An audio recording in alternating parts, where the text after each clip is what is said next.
বাংলাদেশ ছাড়া বিশ্বকাপ খেলা কোনোভাবে আমাদের জন্য সম্ভব না। দর্শক, এইবার আইসিসি ও ভারতকে কঠিন সমালোচনা করে কি বললেন ইংল্যান্ডের অধিনায়ক জর্জ বাটলার। বিস্তারিত জানুন পুরো ভিডিওটিতে।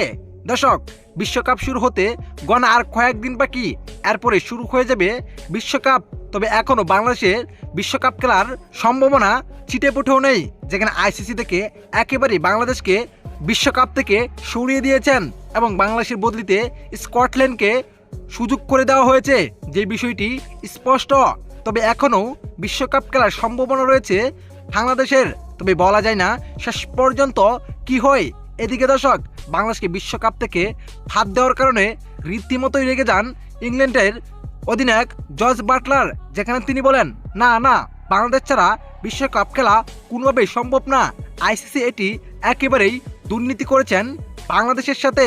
আইসিসি দুর্নীতি আমরা কোনোভাবেই মানি না এবং আইসিসি একা দুর্নীতি করেছে না, তার সাথে জড়িত রয়েছে ভারতের ক্রিকেট বোর্ড। তাই আমি চাই ভারতের ক্রিকেট বোর্ডেরও শিক্ষা হোক। আমি আইসিসিকে আরও একবার স্পষ্টভাবে জানিয়ে দিতে চাই বিষয়টি ভালোভাবে দেখার জন্য, এবং বাংলাদেশ ছাড়া আমরাও বিশ্বকাপ খেলবো না। দরকার পড়লে ভারতকেও আমরা বয়কট করব, ভারতে গিয়ে আমরা বিশ্বকাপ খেলতে পারবো না।